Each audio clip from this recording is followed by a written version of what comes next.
서울의 한 아파트에서 벌어진 충격적인 가족 이야기가 큰 화제를 모으고 있습니다. 67살 박정옥 할머니가 아들과 며느리로부터 받은 특별한 여행 제안이 사실은 상상할 수 없는 계획이었다는 것이 밝혀졌기 때문입니다. 제보에 따르면 이 사건은 단순한 가족 갈등을 넘어서 현대 사회의 어두운 단면과 한 여성의 용기 있는 선택을 보여주는 이야기라고 합니다. 과연 무슨 일이 있었던 걸까요? 지금부터 여러분께 그 특별한 이야기를 전해드리겠습니다. 여기서 잠깐 더 많은 이야기와 재미있는 콘텐츠를 놓치지 않으시려면 지금 바로 구독과 알림 설정을 해주세요. 여러분의 관심이 저희 채널에게 큰 힘이 됩니다. 장마가 시작된 지 벌써 일주일째입니다. 빗소리가 아파트 창문을 두드리는 소리가 마치 누군가 문을 노크하는 것 같아서 박정옥은 자꾸만 현관 쪽을 돌아보게 됩니다. 하지만 아무도 오지 않죠. 벌써 2달째 아들 민수와 며느리 설인의 소식이 없었거든요. 57살의 남편을 잃고 혼자 아들을 키운 지도 벌써 28년이 되었습니다. 그 긴 세월 동안 정옥은 단 한 번도 자신만을 위한 시간을 가져본 적이 없었어요. 아들이 대학에 입학할 때까지는 생계를 위해 새벽 4시부터 일어나 청소 일을 했고 아들이 결혼한 후에는 며느리 눈치를 보며 살았죠. 오늘도 아침 7시부터 집안 구석구석을 청소했습니다. 혹시나 아들 부부가 갑자기 찾아올지도 모르니까요. 거실 소파를 정리하고 냉장고 안을 점검하며 김치 냉고까지 말끔히 닦아놨어요. 하지만 초인종은 울리지 않았습니다. 핸드폰을 들여다봅니다. 마지막 통화가 언제였는지 확인해보니 지난달 15일이었어요. 그것도 정옥이 먼저 걸었던 전화죠. 설이는 바쁘다는 말만 반복했습니다. 어머니, 요즘 정말 바빠요. 회사 일이 너무 많아서. 항상 그런 식이었어요. 결혼 초기만 해도 설이는 다른 사람이었는데 말이죠. 예쁘게 웃으며 어머니라고 불러주고 생신날에는 직접 만든 미역국을 가져오기도 했었거든요. 그런데 아들이 승진하고 집을 좋은 동네로 옮긴 후부터는 달라졌습니다. 정옥은 찬장에서 오래된 사진첩을 꺼냅니다. 민수와 설인의 결혼식 사진이 가장 앞쪽에 붙어 있어요. 그때만 해도 설인의 미소가 진짜 같았는데 지금 생각해보니 그 미소 속에 계산이 숨어 있었던 건 아닐까 싶습니다. 며느리가 고마워해야 할 일들을 내가 얼마나 많이 해줬는데 혼잣말이 저절로 나옵니다. 민수가 군대에 있을 때 설인이 아프다고 연락이 와서 밤새 간병을 했던 일, 결혼 준비할 때 예단 마련하려고 적금을 깬 일, 신혼집 보증금 부족하다고 할 때 전세금을 빼서 도와준 일. 생각해보니 정옥이 해준 일만 수십 가지는 될 것 같아요. 하지만 설이는 그런 걸 기억하지 않는 것 같습니다. 요즘은 명절에도 형식적으로만 인사하고 정옥이 무슨 말을 해도 네 하며 대충 넘어가죠. 심지어 지난번에는 정옥이 기침을 심하게 한다고 했더니 병원 가보세요라는 말 한마디로 끝이었어요. 창밖을 바라보니 비가 더 세게 내립니다. 날씨 예보에서는 이번 주 내내 비가 온다고 했어요. 이런 날이면 특히 더 외로워집니다. 옆집 김영자 씨라도 있으면 좋을 텐데 영자 씨는 딸 집에 가서 일주일째 비어 있거든요. 정옥은 거실 한쪽 구석에 놓인 작은 탁자로 걸어갑니다. 그곳에는 남편의 영정 사진이 놓여 있어요. 매일 아침 물을 갈아주고 인사를 드리는 게 일상이 된 지 오래입니다. 여보, 우리 며느리가 왜 이럴까요? 내가 뭘 잘못했을까요?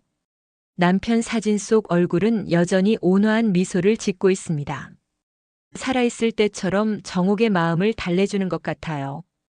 남편이 살아있었다면 이런 상황이 벌어졌을까 하는 생각이 들기도 합니다. 오후 2시쯤 핸드폰이 울렸어요. 깜짝 놀라서 확인해보니 모르는 번호였습니다. 혹시나 해서 받아봤더니 보험 상담 전화였죠. 실망스러워서 바로 끊으려다가 문득 이상한 생각이 들었어요. 나한테 보험이 필요할까? 정옥의 나이 67. 건강은 그럭저럭 괜찮지만 언제 무슨 일이 생길지 모르죠. 만약 정옥에게 무슨 일이 생긴다면 아들과 며느리가 걱정해 줄까요? 아니면 오히려 짐이 덜었다고 생각할까요?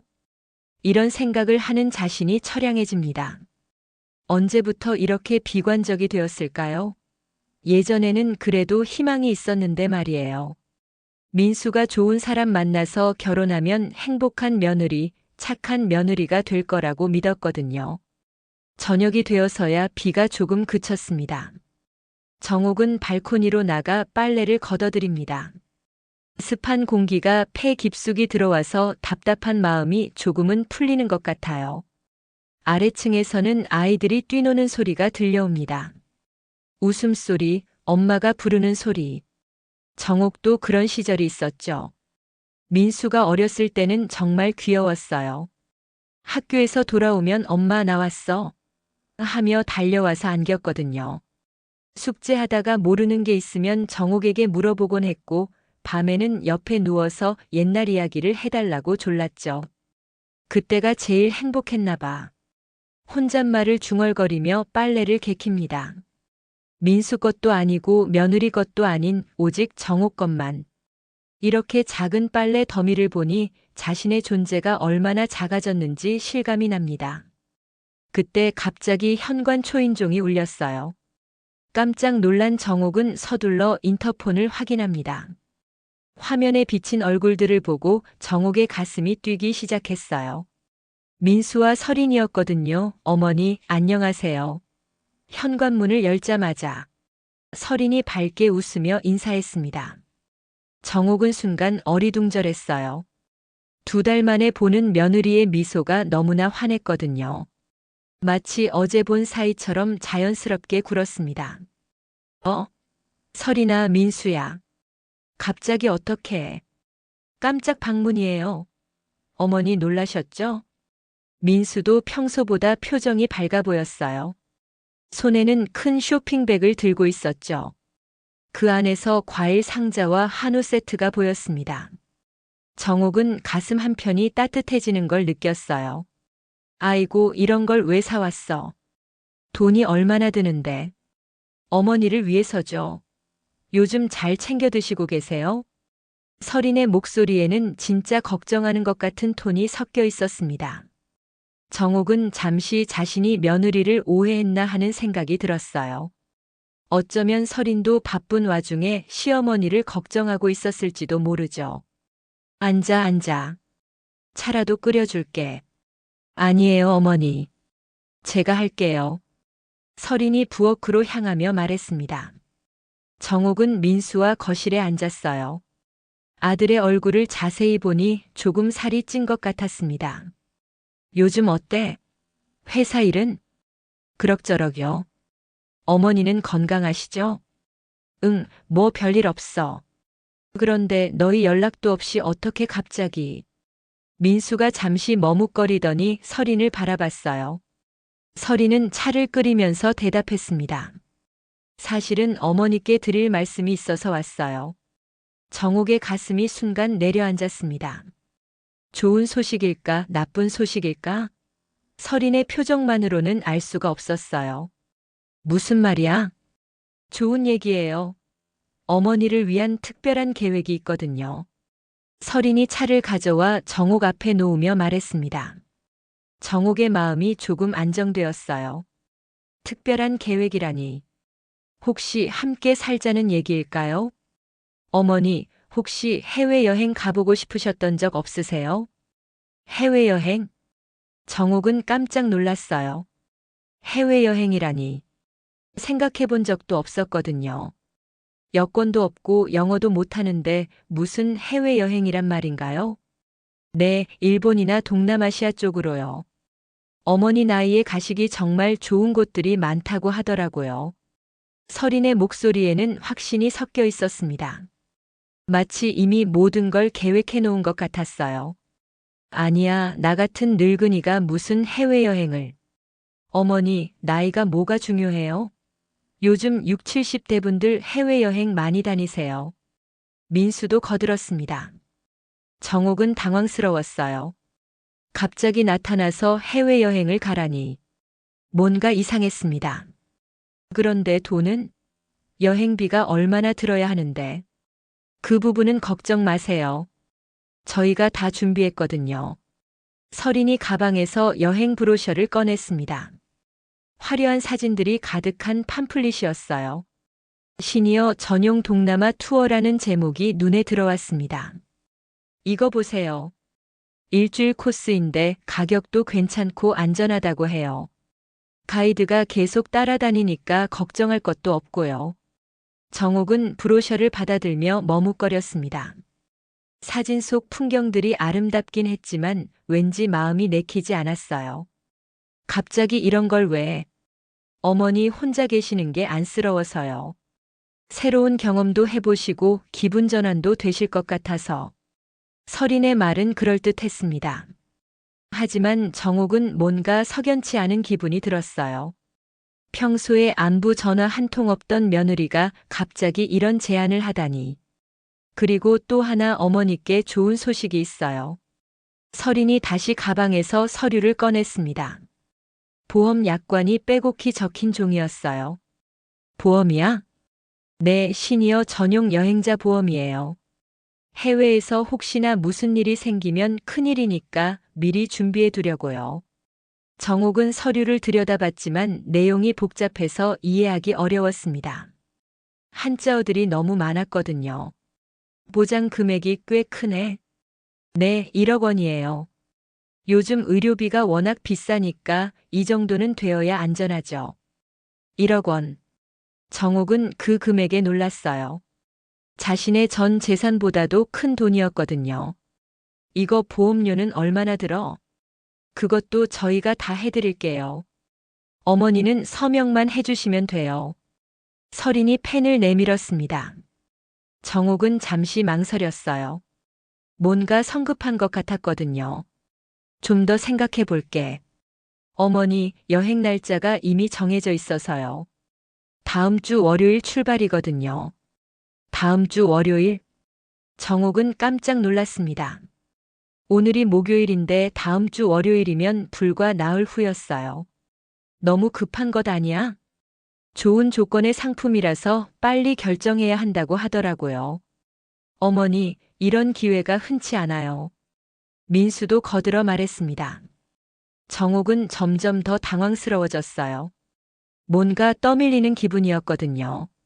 나는 집을 비우는 게 좀 걱정되는구나. 집 걱정은 마세요.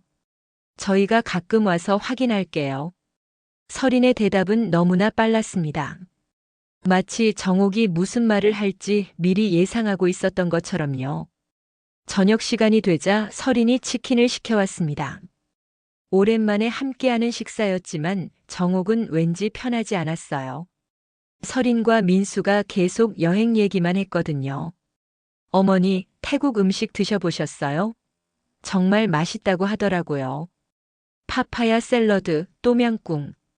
다 유명한 음식이에요. 정옥은 고개를 끄덕이며 대답했지만 마음은 복잡했습니다. 왜 갑자기 이런 제안을 하는 걸까요? 밤이 깊어가자 민수와 설인이 일어났습니다.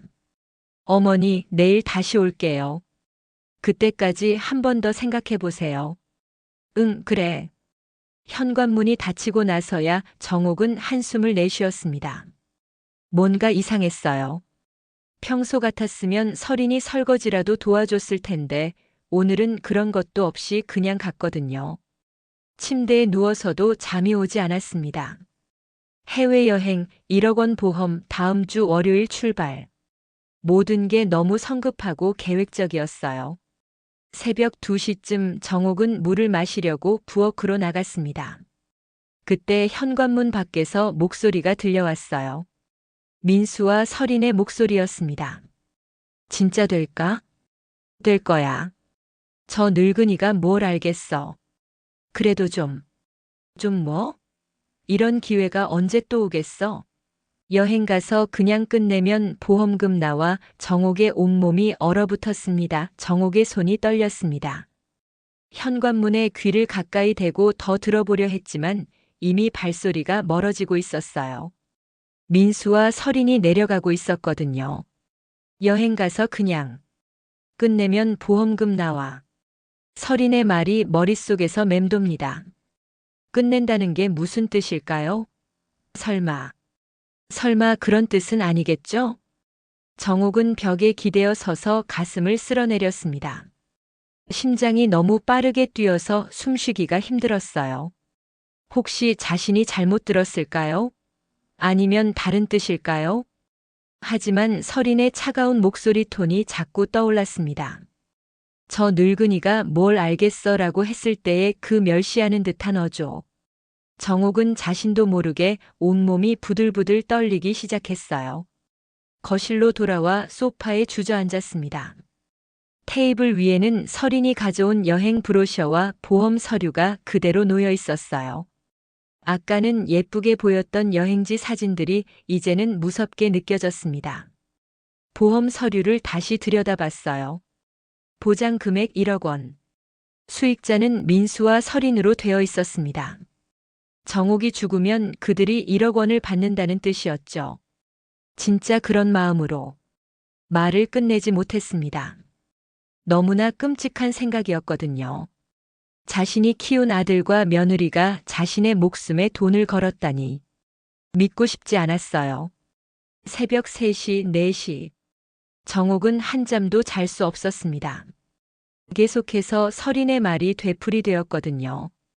때로는 자신이 잘못 들었을 거라고 생각하려 했지만 그 순간의 기억이 너무나 생생했어요. 동이틀 무렵 정옥은 결심을 했습니다. 정말로 그런 뜻이었는지 확인해 봐야겠다고요. 하지만 어떻게 확인할 수 있을까요? 그때 문득 생각난 게 있었습니다. 작년에 영자가 준 작은 녹음기였어요. 영자가 손자 목소리를 녹음하려고 샀다가 사용법이 어렵다며 정옥에게 준 것이었죠. 그때는 쓸 일이 없을 것 같아서 서랍 깊숙이 넣어두었는데 정옥은 서둘러 안방 서랍을 뒤졌습니다. 온갖 잡동사니들 사이에서 손바닥만 한 녹음기를 찾아냈어요. 다행히 배터리도 남아 있었습니다. 이걸로 뭘 하려는 거야, 정옥아. 자신에게 중얼거렸지만 이미 마음은 정해져 있었어요. 오늘 민수와 설인이 다시 온다면 그들의 진짜 속마음을 들어보겠다고요. 아침을 제대로 먹지 못했습니다. 속이 쓰리고 메스꺼워서 미숫가루 한 잔만 겨우 마셨어요. 평소 같으면 청소를 하고 빨래를 했을 텐데 오늘은 그런 기운도 없었습니다. 오전 10시쯤 옆집 영자가 돌아왔어요. 딸 집에서 일주일을 보내고 온 영자의 얼굴은 환했습니다. 정호가 잘 지냈어? 응. 영자야, 좀 물어볼 게 있는데. 정옥은 영자를 집으로 불러들였습니다. 모든 걸 다 말하기는 어려웠지만 최소한의 상황은 설명해야겠다고 생각했거든요. 민수와 설인이가 갑자기 해외여행을 가라고 하는데 뭔가 이상해. 이상하다니? 너무 성급하고 보험도 가입하라고 하고 뭔가 떠밀리는 기분이야. 영자는 정옥의 얘기를 들으며 고개를 끄덕였습니다.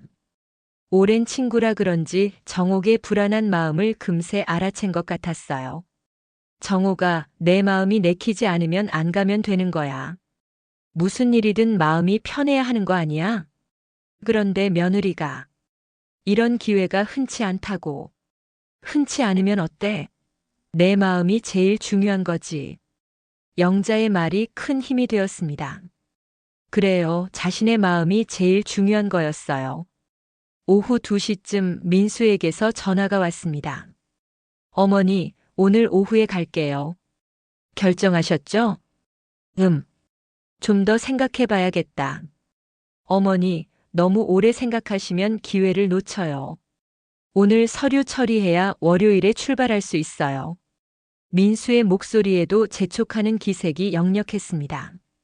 정옥은 녹음기를 만지작거리며 대답했어요. 그래, 오늘 와서 다시 얘기해보자. 전화를 끊고 나서 정옥은 녹음기를 현관 근처에 숨겨두었습니다. 화분 뒤쪽 잘 보이지 않는 곳이었어요. 녹음 버튼을 미리 눌러두고 기다렸습니다. 오후 4시 민수와 설인이 도착했습니다. 오늘의 서리는 어제보다도 더 다정해 보였어요. 심지어 정옥이 좋아하는 붕어빵까지 사왔거든요. 어머니, 이거 길에서 사왔어요. 따뜻할 때 드세요. 고마워, 서리나. 정옥은 억지로 웃으며 붕어빵을 받았습니다. 하지만 입맛이 없어서 한 입도 먹을 수 없었어요. 어머니, 여행 결정은 어떻게 하셨어요? 서린이 소파에 앉으며 물었습니다. 정옥은 잠시 망설이다가 대답했어요. 사실, 좀 무서워서. 무서우시다니요? 혼자서 해외에 나가는 게 나이도 있고 언어도 안 통하고. 정옥은 일부러 주저하는 척 했습니다. 서린과 민수의 반응을 보고 싶었거든요. 어머니, 그런 걱정은 안 하셔도 돼요. 한국인 가이드가 계속 붙어 다니거든요. 서린의 목소리에는 약간의 초조함이 섞여 있었습니다. 그래도 만약에 무슨 일이라도 생기면 그래서 보험을 드는 거잖아요. 1억 원이면 어떤 일이 생겨도 충분히 해결될 거예요. 민수가 거들어 말했습니다. 정옥은 그들의 표정을 자세히 관찰했어요. 겉으로는 걱정하는 것 같았지만 눈빛에는 다른 감정이 숨어 있는 것 같았습니다. 어머니, 정말 좋은 기회예요. 이런 조건으로 여행 갈 수 있는 건 정말 흔치 않아요. 서린이 다시 한번 강조했습니다. 정옥은 고개를 끄덕이는 척하면서도 마음속으로는 다른 생각을 하고 있었어요. 그럼 한 번 더 생각해 볼게. 어머니. 서린의 목소리가 갑자기 날카로워졌습니다. 하지만 곧 다시 부드럽게 바뀌었어요. 죄송해요. 너무 좋은 기회라서 어머니께서 놓치실까봐 걱정이 되어서. 괜찮아. 이해해. 정옥은 속으로 쓴웃음을 지었습니다. 서린의 가면이 살짝 벗겨지는 순간이었거든요. 그들이 돌아간 후 정옥은 서둘러 녹음기를 확인했습니다. 다행히 잘 녹음되어 있었어요. 하지만 정작 중요한 건 이제부터였습니다. 정옥은 현관문을 살짝 열고 귀를 기울였습니다. 민수와 서린이 엘리베이터를 기다리며 무슨 얘기를 하는지 들으려고요. 왜 자꾸 망설이는 거야? 서린의 목소리였습니다. 좀 더 자연스럽게 해야지. 너무 급하게 하면 의심받을 수도 있어. 의심? 저 늙은이가 뭘 의심해? 그냥 단순한 늙은이일 뿐이야. 정옥의 가슴이 철렁 내려앉았습니다. 어제 밤에 들었던 말이 맞았어요. 그래도 조심해야지. 만약에 들키기라도 하면. 들킬 게 뭐 있어? 우리는 그냥 효도 여행 보내준다는 거잖아.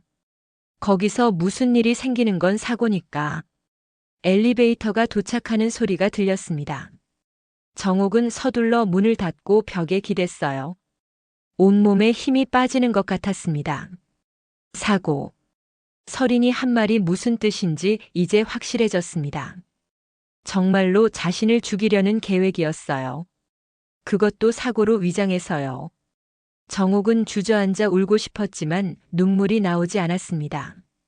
너무 충격이 커서 감정이 마비된 것 같았어요. 자신이 그렇게 아끼고 사랑했던 며느리가, 자신이 목숨 걸고 키운 아들이 어떻게 이런 일을 생각할 수 있을까요? 그때 갑자기 분노가 치밀어 올랐습니다. 슬픔이나 배신감보다도 뜨거운 분노였어요. 자신을 이렇게 우습게 보다니, 저 늙은이라고 부르다니. 정옥은 떨리는 손으로 핸드폰을 들었습니다. 누구에게 전화해야 할까요? 경찰? 하지만 증거가 있을까요? 녹음기 속 대화만으로는 부족할 것 같았어요. 그보다는 직접 맞서는 게 나을 것 같았습니다. 이 상황에서 도망갈 수도 없고 숨을 수도 없잖아요. 그렇다면 정면 승부를 하는 수밖에 없었습니다. 정옥은 책상 서랍에서 수첩을 꺼냈습니다. 그리고 중요한 전화번호들을 적기 시작했어요. 변호사 사무소, 부동산 중개업소, 은행. 내일부터 바빠질 것 같았거든요. 정옥아, 이제 정신 차려. 내가 생각하는 것보다 훨씬 강한 사람이야. 자신에게 말하며 정옥은 고개를 들었습니다. 창밖으로 보이는 하늘이 조금씩 맑아지고 있었어요. 장마가 끝나가는 것 같았습니다. 다음 날 아침 정옥은 평소보다 일찍 일어났습니다. 새벽 5시. 바깥은 아직 어둠이 가시지 않았지만 정옥의 마음은 어제보다 훨씬 또렷했어요. 어젯밤 내린 결심이 흔들리지 않았습니다. 오히려 시간이 지날수록 더 확고해졌거든요. 자신을 그렇게 우습게 보는 사람들에게 당할 수는 없었어요. 정옥은 옷장에서 가장 단정한 옷을 꺼내 입었습니다. 검은색 블라우스에 회색 치마. 마치 중요한 일을 보러 가는 것처럼 말이에요. 실제로도 오늘은 정말 중요한 날이었거든요. 거울을 보며 머리를 단정히 빗었습니다. 67살의 얼굴이지만 오늘은 어제와 다르게 보였어요. 눈빛에 결연함이 담겨 있었거든요. 오늘부터 정옥이 아니라 박정옥이야. 자신의 이름을 정식으로 부르며 말했습니다. 정옥이는 아들과 며느리에게 순종하던 나약한 시어머니였지만 박정옥은 달랐어요. 스스로 인생을 개척해온 강인한 여성이었거든요. 아침 7시 정옥은 집을 나섰습니다. 첫 번째 목적지는 변호사 사무소였어요. 인터넷에서 찾아본 곳이었는데 상속 전문 변호사라고 되어 있었거든요. 지하철을 타고 가면서 정옥은 어젯밤 준비한 메모를 다시 확인했습니다. 자신의 재산 목록, 해야 할 일들, 중요한 전화번호들. 모든 게 빠짐없이 적혀 있었어요. 강남역 근처의 변호사 사무소에 도착했을 때는 아침 9시였습니다. 접수처에서 상담 예약을 하려니까 점심시간에 1시간 정도 빈 시간이 있다고 했어요. 괜찮습니다. 기다리겠어요. 정옥은 의자에 앉아서 기다렸습니다. 주변에는 정장을 입은 사람들이 오가고 있었어요. 모두 심각한 표정이었죠. 정옥도 그들 못지않게 심각한 일을 처리하러 온 것이었어요. 오후 12시 30분, 드디어 상담 시간이 되었습니다. 김 변호사라는 분이 정옥을 맞아주었어요. 나이는 40대 중반쯤 되어 보였습니다. 어떤 일로 오셨나요? 유언장을 작성하고 싶어서요. 김 변호사가 잠시 놀란 표정을 지었습니다. 정옥 같은 나이의 어르신들이 유언장을 작성하러 오는 일이 흔하지는 않았거든요. 혹시 건강상 문제가 있으신가요? 아니요, 건강합니다. 그냥 미리 정리해 두려고요. 정옥은 준비해온 서류들을 꺼내서 책상 위에 놓았습니다. 부동산 등기부등본, 예금 통장 사본, 보험증서. 생각보다 많은 자료였어요. 재산이 꽤 되시는군요. 김 변호사가 서류들을 훑어보며 말했습니다. 정옥 자신도 이렇게 한꺼번에 보니까 자신의 재산이 생각보다 많다는 걸 깨달았어요. 이 모든 재산을 어떻게 처리하고 싶으신가요? 아들에게는 이 집만 남기고 싶어요. 나머지는 사회에 기부하겠습니다. 김 변호사가 깜짝 놀랐습니다. 아들분께서 동의하시나요? 동의할 필요 없어요. 제 재산이니까요. 정옥의 목소리에는 확신이 담겨 있었습니다. 김 변호사는 잠시 망설이더니 다시 물었어요. 혹시 가족 간에 무슨 문제라도 있으신가요? 정옥은 잠시 침묵했습니다. 어디서부터 설명해야 할까요? 제가 죽기를 바라는 것 같아서요. 네. 농담이 아니에요. 정말로 그래요. 정옥은 어젯밤의 일을 간략하게 설명했습니다. 물론 세세한 내용은 생략했지만 핵심적인 부분은 전달했어요. 김 변호사는 심각한 표정이 되었습니다. 그렇다면 경찰에 신고하는 것도 고려해 보셔야 할 것 같은데요. 아직은 실제로 무슨 일이 일어난 게 아니잖아요. 그냥 대비를 해두고 싶어요. 알겠습니다. 유언장 작성은 가능하지만 시간이 좀 걸릴 것 같아요. 일주일 정도? 그럼 다음 주에 다시 올게요. 정옥은 상담료를 지불하고 사무소를 나왔습니다. 첫 번째 일을 마친 기분이었어요. 두 번째 목적지는 은행이었습니다. 자신의 모든 계좌를 점검하고 만약의 경우에 대비해서 비상금을 준비해 두려고 했거든요. 은행에서 통장 정리를 하면서 정옥은 깜짝 놀랐습니다. 그동안 모아둔 돈이 생각보다 많았거든요. 정기예금, 적금, 청약저축 모두 합치면 2억 원이 넘었어요. 남편이 남겨준 보험금도 있고 집도 있고 꽤 괜찮은 재산이네. 혼잣말을 중얼거리며 정옥은 쓴웃음을 지었습니다. 며느리와 아들이 노리는 게 바로 이 돈이었겠죠. 세 번째 목적지는 부동산 중개업소였습니다. 자신의 집값이 얼마나 되는지 알아보려고 했어요. 이 아파트요? 요즘 시세로는 8억 원 정도 될 것 같은데요. 중개업소 사장의 말에 정옥은 또 한 번 놀랐습니다. 예전에 3억 원에 산 집이 8억 원이 되었다니. 부동산 값이 그렇게 많이 올랐던 건가요? 혹시 매매할 생각이 있으시면 연락 주세요. 이 동네 아파트는 금방 나가거든요. 집으로 돌아오는 길에 정옥은 많은 생각을 했습니다. 자신의 총 재산이 11억 원 정도 된다는 걸 오늘 처음 알았거든요. 그동안 돈에 대해서 별로 신경 쓰지 않고 살았는데 이렇게 큰 돈이 있었다니. 이런 돈 때문에 며느리가 말을 끝내지 못했습니다. 너무 서글픈 현실이었거든요. 집에 도착해서 정옥은 오늘 정리한 자료들을 책상 위에 펼쳐놓았습니다. 유언장 초안, 은행 관련 서류들, 부동산 시세표. 자신의 인생이 이 종이들로 정리되는 것 같았어요. 그때 핸드폰이 울렸습니다. 서린에게서 온 문자였어요. 어머니, 여행 준비는 어떻게 되고 있어요? 내일이 마지막 날이에요. 정옥은 핸드폰을 보며 차가운 미소를 지었습니다. 정말 끝까지 밀어붙이려는 모양이었어요. 답장을 보냈습니다. 내일 오후에 결정할게요. 보내고 나서 정옥은 고개를 끄덕였습니다. 내일이면 모든 게 끝날 거예요. 하지만 서린이 생각하는 방향으로는 절대 아닐 거였죠. 저녁을 먹으면서도 정옥은 내일 계획을 세웠습니다. 서린과 민수를 만나기 전에 해야 할 일들이 많았거든요. 가장 중요한 건 녹음 증거를 확실히 보관해두는 일이었어요. 혹시 모르니까 복사본도 만들어두고 믿을 만한 사람에게도 맡겨둬야겠다고 생각했습니다. 밤이 깊어가면서 정옥의 마음은 더욱 단단해졌습니다. 내일이면 그동안 참아왔던 모든 걸 쏟아낼 거예요. 더 이상 착한 시어머니 노릇은 하지 않을 거였습니다. 금요일 아침 정옥은 어느 때보다 일찍 일어났습니다. 새벽 4시. 아직 세상이 잠들어 있는 시간이었지만 정옥은 완전히 깨어 있었어요. 오늘이 바로 그날이었거든요. 모든 걸 끝낼 날 말이에요. 정옥은 조용히 부엌으로 가서 커피를 끓였습니다. 평소보다 진하게 내린 커피 한 잔이 오늘 하루를 버텨낼 힘을 줄 것 같았어요. 커피를 마시면서 정옥은 어젯밤 작성한 계획서를 다시 한번 점검했습니다. 오전에 할 일, 오후에 할 일, 저녁에 할 일. 모든 게 분 단위로 정리되어 있었어요. 가장 먼저 해야 할 일은 녹음 파일을 안전하게 보관하는 것이었습니다.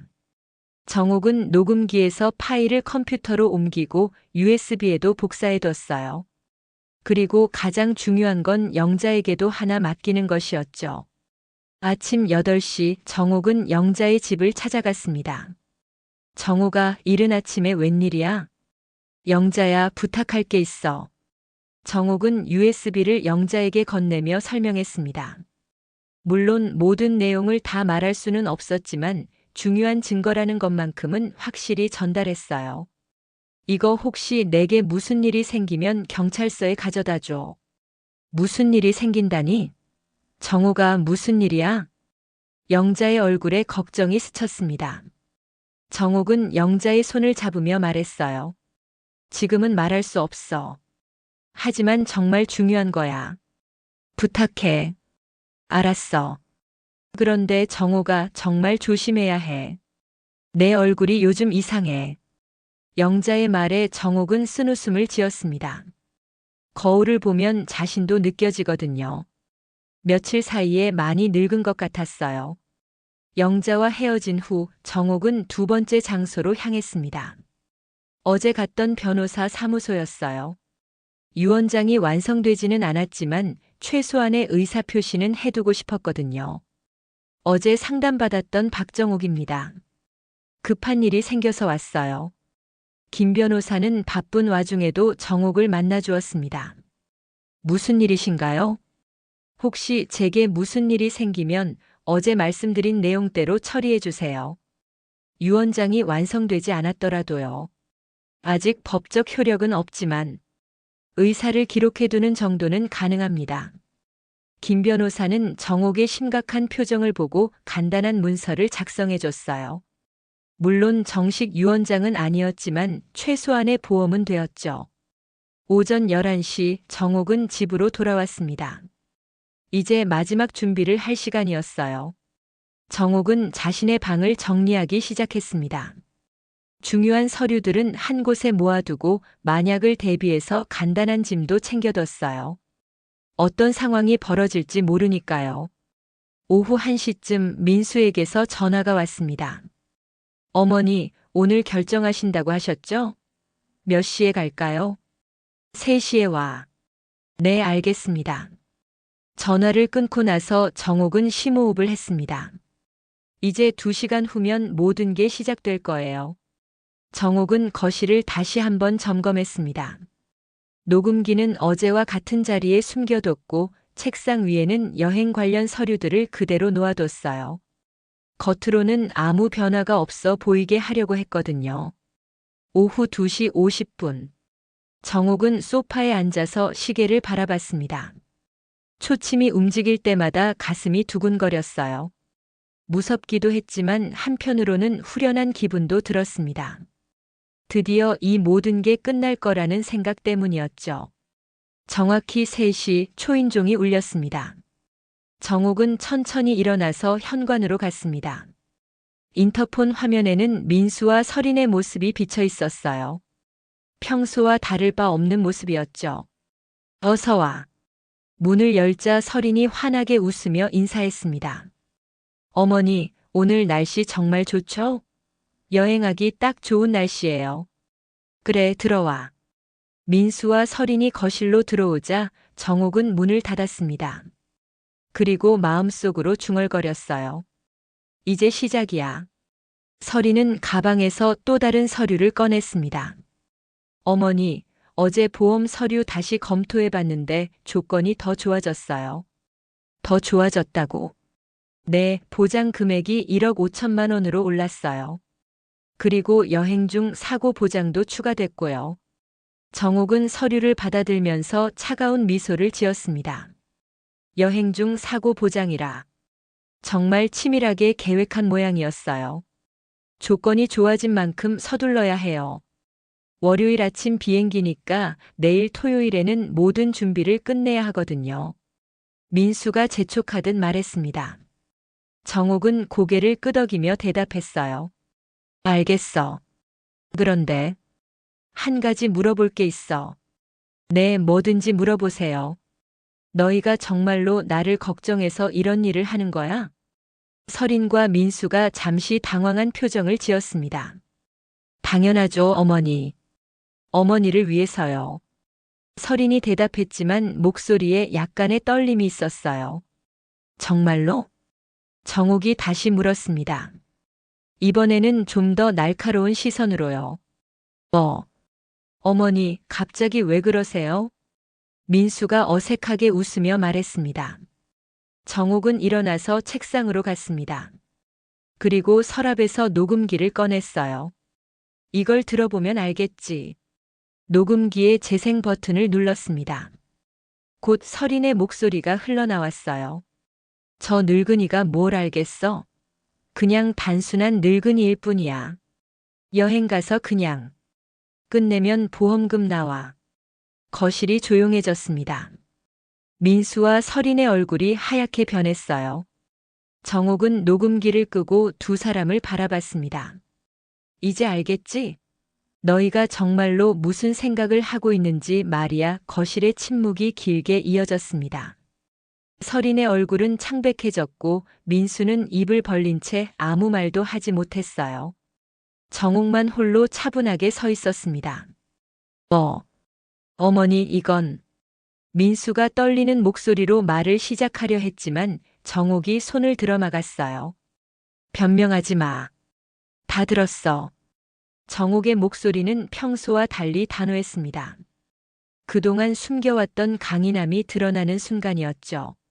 설인이 갑자기 일어나서 녹음기를 향해 손을 뻗었습니다. 그거 주세요. 하지만 정옥은 재빨리 녹음기를 품에 안았어요. 이건 이미 복사해뒀어. 여러 군데에 말이야. 설인의 얼굴이 더욱 일그러졌습니다. 그동안 감춰왔던 본 모습이 드러나는 순간이었어요. 뭘 어쩌려고 그러세요? 신고라도 하시게요? 설인의 목소리에서 가면이 완전히 벗겨졌습니다. 더 이상 다정한 며느리가 아니었어요. 차갑고 계산적인 여자의 민낯이었죠. 신고? 그럴 수도 있지. 하지만 그보다 먼저 할 일이 있어. 정옥은 책상에서 미리 준비해둔 서류를 꺼냈습니다. 이 집에서 나가라. 설인이 깜짝 놀라며 서류를 쳐다봤습니다. 뭐라고요?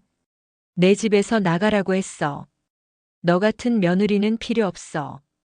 정옥의 목소리에는 더 이상 망설임이 없었습니다. 설인은 믿을 수 없다는 표정으로 민수를 바라봤어요. 민수야, 뭐라고 해봐. 당신 어머니가 지금. 어머니. 민수가 입을 열었지만 정옥이 날카롭게 쏘아봤습니다. 너도 마찬가지야. 내가 죽기를 바라는 아들이라니. 내가 어떻게 너를 키웠는데? 민수의 얼굴이 붉어졌습니다. 부끄러움 때문인지 분노 때문인지 알 수 없었어요. 어머니, 저희가 정말로 그런 마음이었다고 생각하세요? 그럼 뭐야? 사고로 위장해서 죽이려던 게 아니야? 1억 5천만 원 보험금을 타려던 게 아니고. 정옥이 정확히 핵심을 찔렀습니다.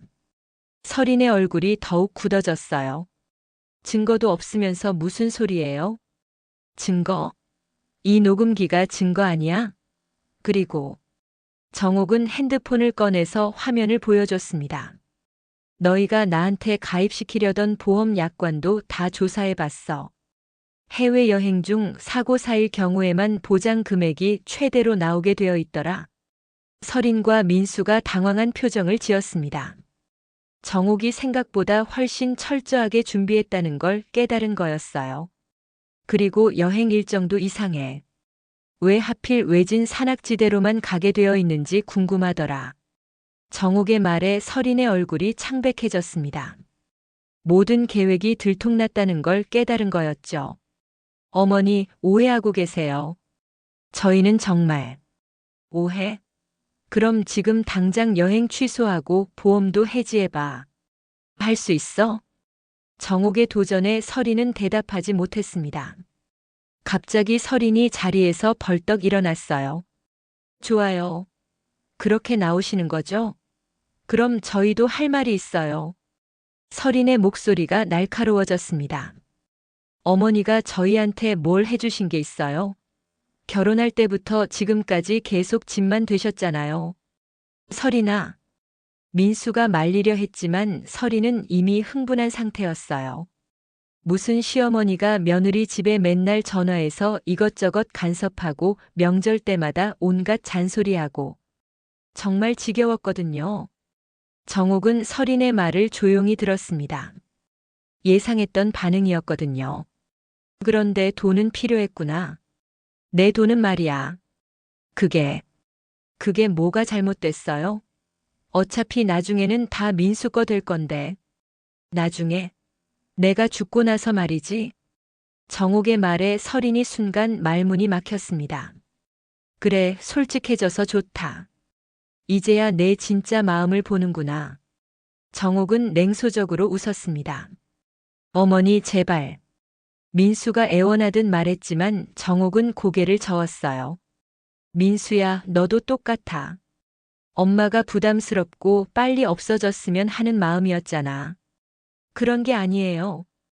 그럼 뭐야? 왜 설인이 그런 계획을 세울 때 말리지 않았어? 왜 함께 했어? 민수는 대답하지 못했습니다. 실제로 설인의 제안에 넘어간 자신을 변명할 수 없었거든요. 정옥은 다시 서류를 들어 올렸습니다. 이건 재산 정리 서류야.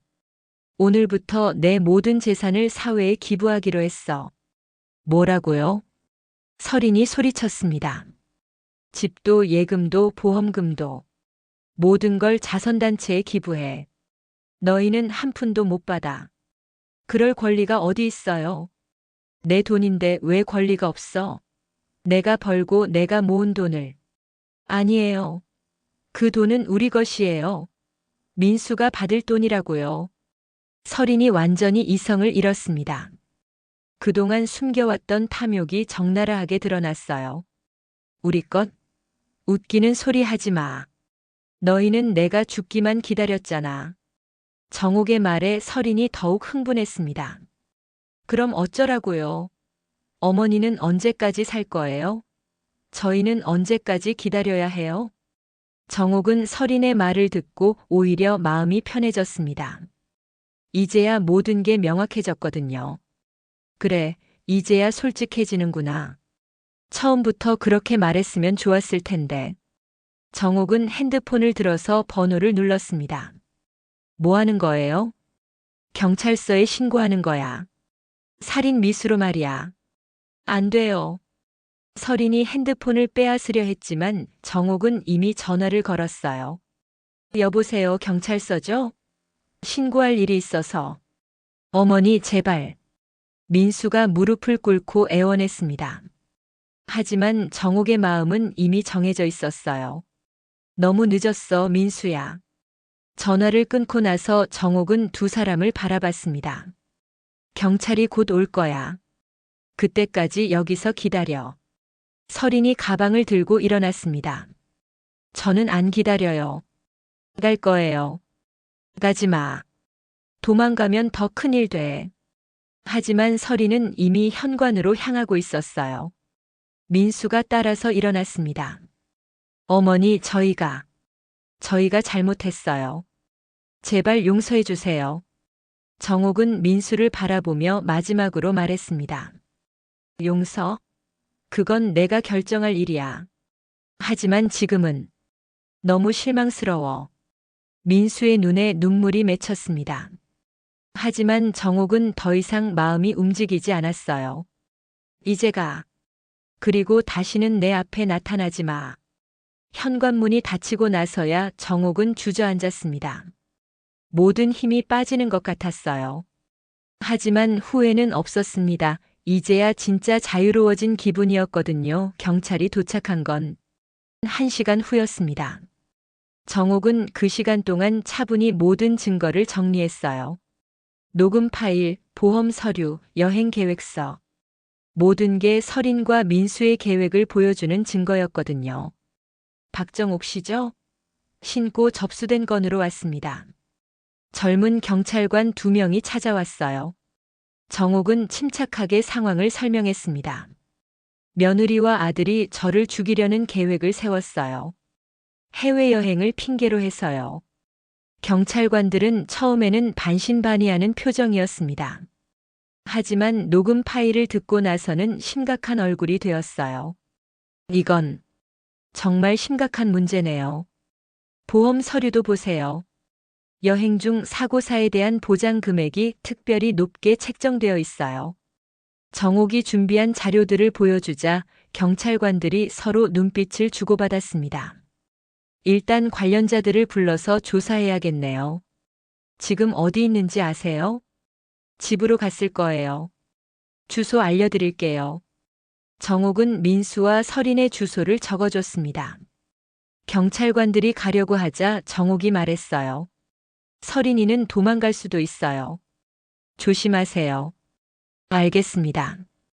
혹시 더 필요한 게 있으면 연락드릴게요. 경찰이 간 후 정옥은 홀로 거실에 앉아 있었습니다. 갑자기 모든 게 조용해졌어요. 그동안의 소란이 거짓말 같았습니다. 핸드폰이 울렸어요. 영자에게서 온 전화였습니다. 정옥아, 괜찮아? 경찰차가 우리 아파트에서 나가더라. 응, 괜찮아. 조금 있다가 얘기해 줄게. 혹시 그 일이야? 응. 짧은 대화였지만 영자는 상황을 대략 짐작한 것 같았어요. 저녁이 되자 영자가 찾아왔습니다. 손에는 따뜻한 죽을 들고 있었어요. 많이 힘들었지? 응. 하지만 이제 끝났어. 정옥은 영자와 함께 죽을 먹으며 오늘 있었던 일들을 자세히 얘기했습니다. 영자는 중간중간 혀를 끌끌 차면서 들었어요. 정말 어떻게 그런 생각을 할 수 있지? 며느리도 며느리지만 민수가 특히 실망스럽다. 나도 민수가 제일 실망스러워. 내가 목숨 걸고 키운 아들인데. 정옥의 목소리에 깊은 상처가 묻어 있었습니다. 그래도 잘했어. 당하고만 있을 수는 없잖아. 응, 이제야 속이 시원해. 그날 밤 정옥은 오랜만에 깊이 잠들 수 있었습니다. 며칠 동안 쌓인 스트레스가 풀어진 것 같았어요. 다음 날 아침 경찰서에서 연락이 왔습니다. 민수와 설인을 조사했다는 내용이었어요. 남편분은 인정했는데 부인 쪽에서는 부인하고 있습니다. 민수가 인정했다고요? 네, 처음에는 부인했는데 증거를 보여주니까 결국 털어놨어요. 정옥은 복잡한 기분이었습니다. 아들이 자백했다는 게 한편으로는 다행이면서도 한편으로는 더욱 실망스러웠거든요. 그런데 실제로 실행에 옮기지는 않았으니까 처벌이 어떻게 될지는 상관없어요. 중요한 건 진실이 밝혀진 거니까. 일주일 후 정옥은 변호사 사무소를 다시 찾았습니다. 유언장을 완성하러 온 거였어요. 많이 힘드셨을 것 같은데 괜찮으세요? 김 변호사가 걱정스럽게 물었습니다. 괜찮아요. 오히려 마음이 편해졌어요. 유언장 내용은 그대로 하실 건가요? 네, 아들에게는 집만 남기고 나머지는 모두 기부할게요. 아드님이 뭐라고 하시던가요? 아직 연락이 없어요. 아마 당분간은 연락 안 올 것 같아요. 정옥은 담담하게 대답했습니다. 유언장 작성을 마치고 나오는 길에 정옥은 부동산 중개업소에 들렀습니다. 지난번에 상담받았던 박정옥입니다. 집을 팔고 싶어요. 아, 네. 그런데 갑자기 마음이 바뀌신 건가요? 네, 새로운 인생을 시작하려고요. 중개업소 사장은 의외라는 표정이었지만 곧 매매 절차를 설명해 줬어요. 이 동네 아파트는 수요가 많아서 한 달 안에는 팔릴 것 같습니다. 좋아요. 빨리 정리하고 싶어요. 집으로 돌아와서 정옥은 짐을 정리하기 시작했습니다. 50년 가까이 살아온 집이었지만 이제는 떠날 때가 된 것 같았어요. 사진들을 정리하다가 민수 어릴 때 사진들이 나왔습니다. 해맑게 웃는 어린 민수의 모습. 그때만 해도 이런 일이 벌어질 거라고는 꿈에도 생각 못했죠. 그때의 민수는 어디로 간 걸까? 혼잣말을 중얼거리며 정옥은 사진을 상자에 넣었습니다. 아픈 기억이지만 그래도 완전히 버릴 수는 없었거든요. 저녁 무렵 영자가 찾아왔습니다. 정옥아, 정말로 이사 가는 거야? 응, 새로 시작하고 싶어. 어디로 갈 건데? 아직 정하지 못했어. 바닷가 쪽으로 가려고 하는데. 그럼 나도 함께 갈까? 영자의 말에 정옥이 깜짝 놀랐습니다. 정말? 응, 나도 여기서 혼자 지내는 게 외로워. 딸 내 집에 가자니 눈치 보이고. 정옥은 영자의 제안에 마음이 따뜻해졌습니다. 홀로 새로운 인생을 시작하는 게 막막했는데 친구가 함께 한다면 힘이 될 것 같았어요. 그래, 함께 가자. 우리 둘이서 새로운 인생 시작해보자. 그날 밤 정옥과 영자는 지도를 펼쳐놓고 어디로 갈지 의논했습니다. 바다가 보이는 작은 도시, 조용하고 평화로운 곳. 꿈 같은 얘기들이었지만 이제는 현실이 될 수 있었어요. 일주일 후 정옥의 집에 구매자가 나타났습니다. 젊은 부부였는데 정옥을 보며 정중하게 인사했어요. 이 집에서 행복하게 사세요. 정옥이 마지막 인사를 하자 젊은 부인이 대답했습니다. 감사합니다. 정말 좋은 집이네요. 정옥은 쓴웃음을 지었습니다. 자신에게는 아픈 기억만 남은 집이었지만 새로운 가족에게는 행복한 보금자리가 될 거라는 생각이 들었거든요. 이사를 마친 지 한 달이 지났습니다. 정옥과 영자는 속초의 작은 아파트에서 새로운 생활을 시작했어요. 창문 너머로 바다가 보이는 2층 집이었죠. 매일 아침 일어나면 가장 먼저 바다를 바라보는 게 일상이 되었습니다. 파도 소리가 정옥의 마음을 차분하게 만들어줬어요. 그동안 쌓인 스트레스가 바닷바람에 씻겨나가는 것 같았거든요. 정옥아, 커피 끓였어. 영자가 부엌에서 불렀습니다. 함께 생활한 지 한 달 만에 둘은 완벽한 룸메이트가 되었어요. 고마워, 영자야. 거실에 앉아 커피를 마시며 바다를 바라보는 시간이 하루 중 가장 좋았습니다. 아무 걱정 없이, 아무 눈치 볼 것 없이 그냥 편안하게 앉아 있는 것만으로도 행복했어요. 오늘은 뭐 할까? 시장이나 가볼까? 어제 아주머니가 오늘 좋은 생선 들어온다고 했잖아. 좋아, 그러자. 이런 소소한 대화들이 정옥에게는 큰 기쁨이었습니다. 누군가의 눈치를 보지 않고 자신이 하고 싶은 대로 하루를 계획할 수 있다는 게 얼마나 소중한지 새삼 깨달았거든요. 속초 중앙시장은 활기차고 정겨웠습니다. 서울의 큰 마트와는 달리 상인들과 대화를 나누며 물건을 살 수 있었어요. 아주머니들, 오늘도 오셨네요. 생선 가게 사장님이 반갑게 인사했습니다. 벌써 단골이 된 거였어요. 오늘은 뭐가 좋아요? 방금 잡아온 고등어가 정말 싱싱해요. 한 마리에 5,000원인데 2마리 사시면 1,000원 깎아드릴게요. 그럼 2마리 주세요. 이런 작은 흥정도 즐거웠습니다. 서울에서는 마트에서 포장된 생선만 사왔는데 여기서는 직접 고르고 흥정할 수 있어서 재미있었어요. 시장에서 나오는 길에 정옥의 핸드폰이 울렸습니다. 모르는 번호였어요. 잠시 망설이다가 받았습니다. 여보세요? 어머니. 민수의 목소리였습니다. 한 달 만에 듣는 아들의 목소리였어요. 정옥은 잠시 말문이 막혔습니다. 영자가 걱정스럽게 바라봤어요. 무슨 일이야? 어머니, 지금 어디 계세요? 그걸 왜 물어? 만나서 얘기하고 싶어요. 사과드리고 싶어요.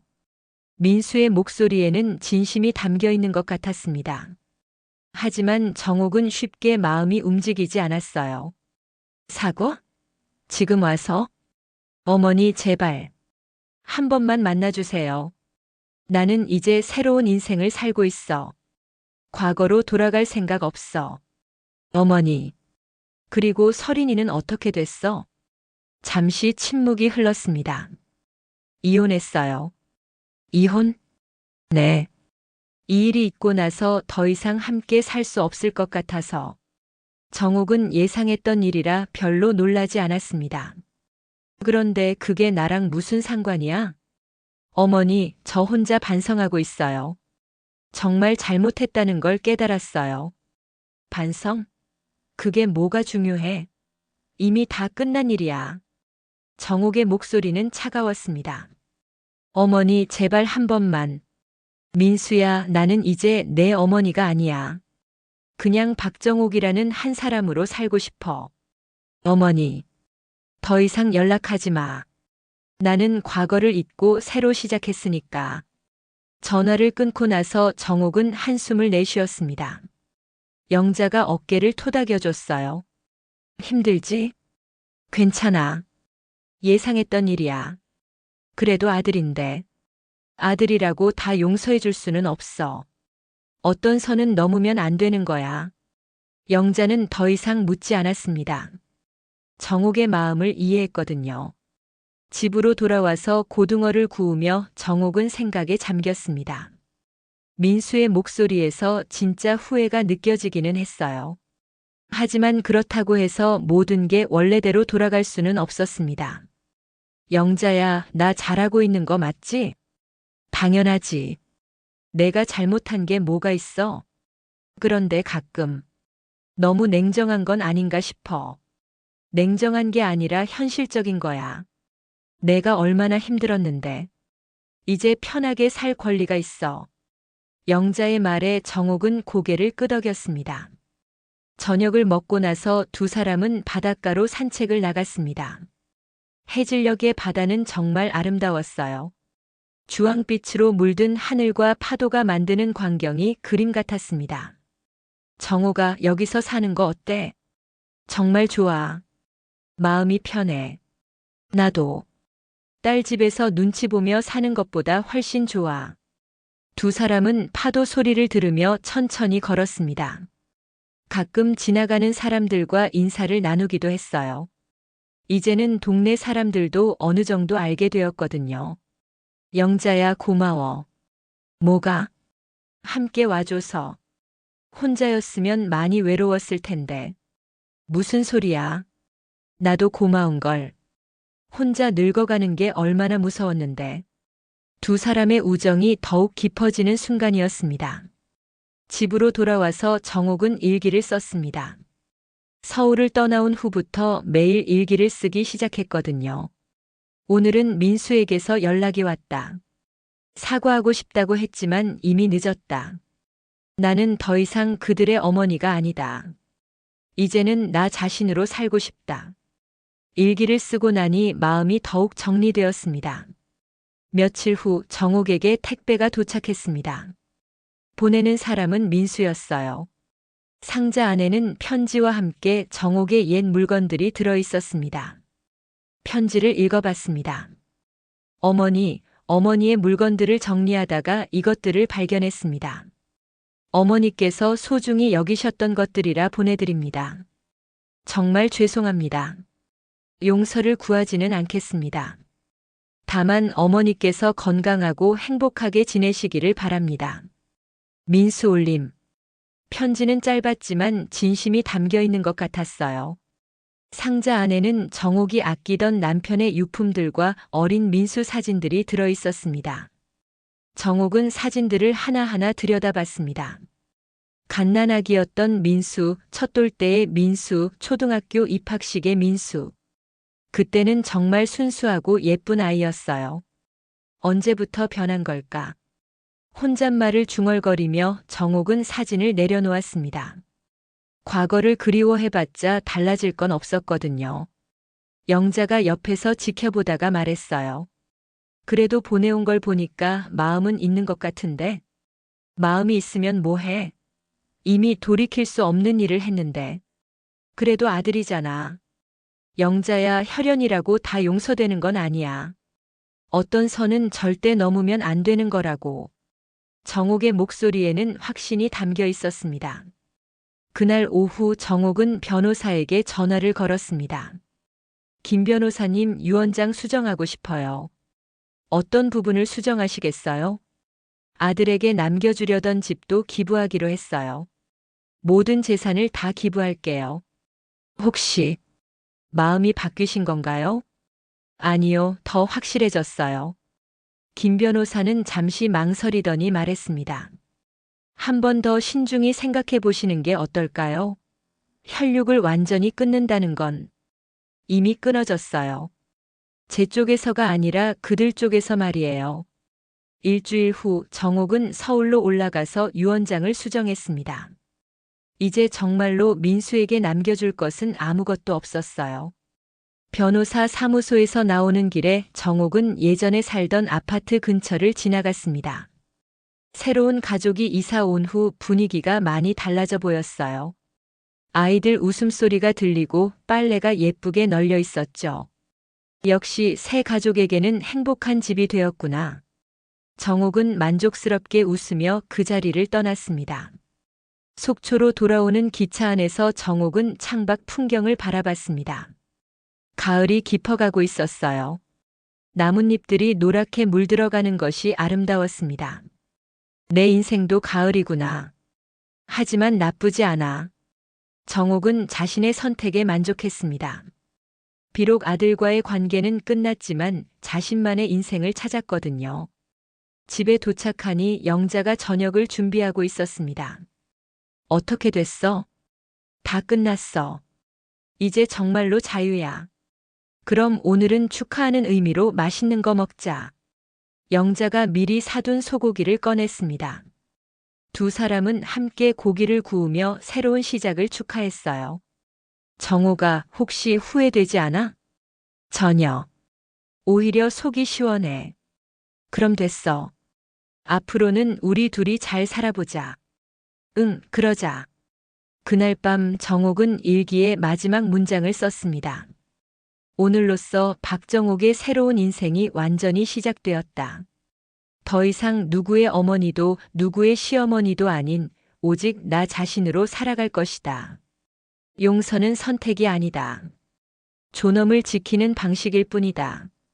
며칠 후 정옥은 동네 복지관에서 자원봉사를 시작했습니다. 혼자 사는 어르신들께 반찬을 나눠드리는 일이었어요. 정옥 씨 정말 고마워요. 이런 따뜻한 밥 언제 먹어봤나. 고마워하는 어르신들을 보며 정옥은 진짜 보람을 느꼈습니다. 자신의 재산도 결국은 이런 분들을 위해 쓰일 거라는 생각에 뿌듯했어요. 영자도 함께 자원봉사에 참여했습니다. 두 사람은 새로운 의미를 찾아가고 있었어요. 어느 날 저녁 바닷가를 산책하다가 정옥이 말했습니다. 영자야, 나 정말 행복해. 나도. 이렇게 행복한 적이 언제였나 싶어. 그러게. 누군가의 눈치 보지 않고 사는 게 이렇게 좋은 줄 몰랐어. 두 사람은 파도 소리를 들으며 천천히 걸었습니다. 별들이 하나씩 떠오르기 시작했어요. 정호가 우리 이렇게 계속 함께 살자. 당연하지. 우리가 서로의 가족이야. 진짜 가족은 혈연이 아니라 마음이라는 걸 정옥은 이제야 깨달았습니다. 6개월 후 정옥에게 마지막 편지가 도착했습니다. 역시 민수에게서 온 것이었어요. 어머니, 더 이상 연락드리지 않겠습니다. 다만 어머니께서 행복하게 지내신다는 소식을 들어서 마음이 놓입니다. 저도 새로운 시작을 하려고 합니다. 지금까지 정말 죄송했습니다. 건강하세요. 정옥은 편지를 읽고 나서 조용히 불에 태웠습니다. 이제 정말로 모든 게 끝났어요. 영자야, 저녁 뭐 먹을까? 오늘은 내가 해줄게. 새로 배운 요리가 있거든. 일상적인 대화가 오갔습니다. 이런 평범한 하루하루가 정옥에게는 가장 소중한 선물이었어요. 창밖으로 해가 지고 있었습니다. 오늘도 평화로운 하루가 끝나가고 있었어요. 내일도 모레도 이런 평범하고 행복한 하루들이 계속될 거였습니다. 정옥은 바다를 바라보며 미소 지었습니다. 67살에 찾은 진짜 자유였어요. 늦었지만 후회는 없었습니다. 남은 인생은 오직 자신을 위해 살 거니까요. 바닷바람이 정옥의 머리카락을 살랑살랑 흔들었습니다. 그 바람 속에서 정옥은 진짜 행복을 느꼈어요. 이제야 진짜 인생이 시작된 기분이었거든요. 용서는 선택이 아니었습니다. 존엄을 지키는 방식이었어요. 그리고 정옥은 자신의 존엄을 지켜냈습니다. 완벽하게요.